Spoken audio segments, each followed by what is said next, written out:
नमस्ते दोस्तों, मैं हूं रघुनंदन नुगदा और स्वागत है आप सभी का हमारे YouTube चैनल आरवीज कॉमर्स ट्यूटोरियल्स में। दोस्तों, हमारा चल रहा है चैप्टर नंबर 7 नेशनल इनकम, जिसमें पिछले लेक्चर में हमने इंट्रोडक्शन और डेफिनेशंस पढ़ी नेशनल इनकम की और समझा कि नेशनल इनकम क्या है। कि तो पूरे इकोनॉमी का इनकम अगर हम जोड़े तो उसे हम बोलेंगे नेशनल इनकम, और तो अगर पूरे इकोनॉमी में कितना प्रोडक्शन हुआ है उसको भी अगर हम जोड़ ले तो उससे भी क्या होता है, नेशनल इनकम बनता है। तो national income and production are the synonyms of each other. अब हम क्या करेंगे, इस लेक्चर में कुछ फीचर्स है नेशनल इनकम के, वो नेशनल इनकम के फीचर्स पढ़ लेंगे।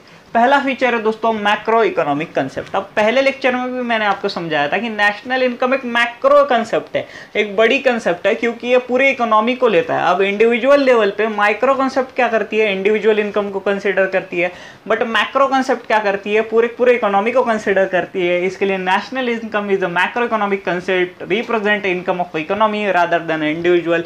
एक इंडिविजुअल का नहीं तो पूरे की पूरी इकोनॉमी का इनकम क्या करती है, रिप्रेजेंट करती है नेशनल इनकम।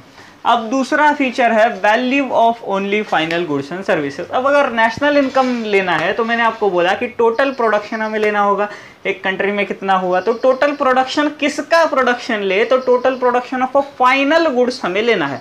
अब फाइनल गुड्स का ही क्यों प्रोडक्शन लेना है दोस्तों, तो एक बात समझिएगा कि to avoid the double counting value of only final goods and services are considered. अब फाइनल गुड्स एंड सर्विसेज क्या होते हैं, एग्जांपल से लेते हैं।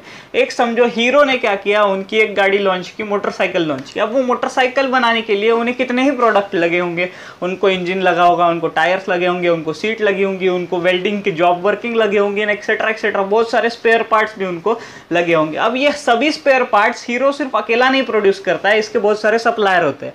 अब समझो मैंने क्या किया, इन बहुत सारे सप्लायर्स ने क्या किया, अपना अपना पार्ट बना के दिया। समझो एक सप्लायर ने उसका इंजन बना के दिया, वो इंजन बना के दिया, वो एक प्रोडक्ट है, ठीक है। वो प्रोडक्ट क्या किया, मैंने नेशनल इनकम में काउंट कर लिया कि भाई एक प्रोडक्शन हो गया, नेशनल इनकम में से ऐड कर लो। अब क्या हुआ, वही स्पेयर पार्ट क्या हुआ, एक हीरो के गाड़ी में बैठ गया। हीरो के गाड़ी में बैठने के बाद हीरो की गाड़ी अभी मार्केट में बिकी और मार्केट में बिकने से उससे भी रेवेन्यू आया, तो मैंने क्या कर दिया, उस गाड़ी का भी जो कीमत है, उस गाड़ी की भी जो वैल्यू है वो प्रोडक्शन में ऐड कर दिया। अब इधर हो गया डबल काउंटिंग, एक तो मैंने इंटरमीडिएट गुड्स भी ऐड कर लिया और फाइनल गुड्स का जो प्राइस है वो भी नेशनल इनकम में ऐड कर लिया। तो हमें सिर्फ इतना ध्यान रखना है कि हमें इंटरमीडिएट गुड्स को इग्नोर करना है। मतलब जो प्रोडक्ट फाइनल प्रोडक्ट बन के आ रहा है सिर्फ उसी की प्राइस हमें लेनी है, उसमें आने वाले इंटरमीडिएट प्रोडक्ट की, फाइनल गुड्स की, उसकी इंटरमीडिएट गुड्स की प्राइस जो है हमें नहीं लेनी है। तो इसके लिए value of intermediate goods is not considered, that is ignored. और एग्जांपल मैंने आपको बोला था मोटरसाइकिल का, जिधर हम सिर्फ क्या कर रहे हैं, सिर्फ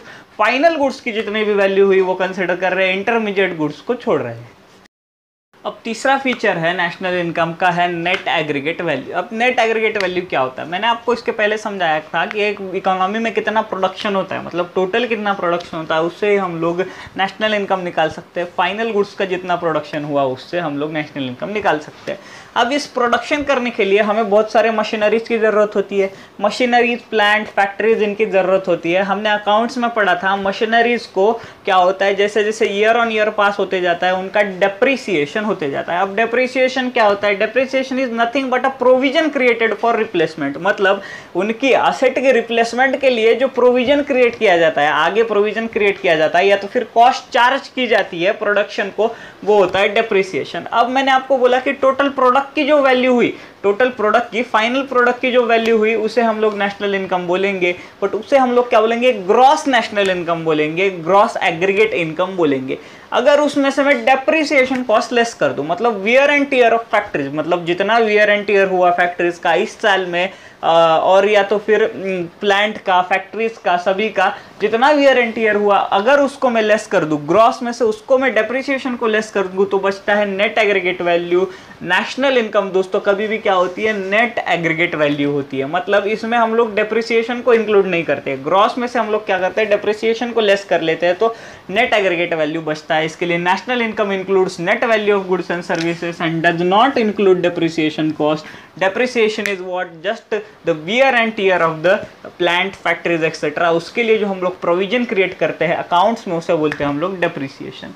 अब चौथा फीचर है नेट इनकम फ्रॉम अब्रॉड। अब नेशनल इनकम में सिर्फ हम हमारे कंट्री की इनकम नहीं लेंगे, हम लोग क्या करेंगे, हमारे कंट्री के इकोनॉमी की इनकम लेंगे। अब कंट्री की इनकम और इकोनॉमी की इनकम, इन दोनों में बहुत थिन लाइन ऑफ डिफरेंस है दोस्तों। कंट्री की इनकम मतलब क्या होता है, हम लोग हमारे टेरिटोरियल ग्राउंड से अभी बाउंड हो गए, मतलब हम लोग हमारे टेरिटरी के आगे का या तो फिर टेरिटरी के बाहर का कुछ भी नहीं लेंगे। बट अगर इकोनॉमी की बात की जाए तो इकोनॉमी में इंपोर्ट आता है, एक्सपोर्ट भी आता है। अगर मैं एक्सपोर्ट या फिर इंपोर्ट करता हूं तो मैं मेरे नेशनल इनकम में क्या जोड़ूंगा, जितना मैं एक्सपोर्ट करता हूं उतना मैं जोड़ूंगा और जितना मैं इंपोर्ट करता हूं उतना मैं लेस करूंगा। इसके लिए नेशनल इनकम में difference between export and import, x minus M क्या होता है, ऐड होता है।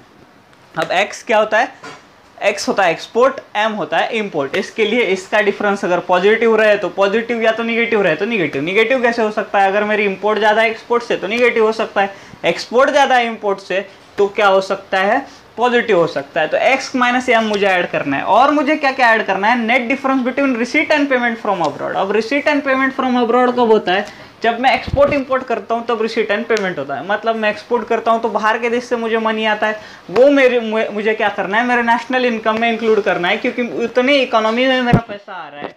और जो पेमेंट मैं बाहर कर रहा हूँ इंपोर्ट के लिए वो मुझे लेस करना है, क्योंकि उतना इनकम मेरे इंडिया में कंजम्पशन के लिए नहीं है, मैं उतना इनकम बाहर भेज रहा हूँ।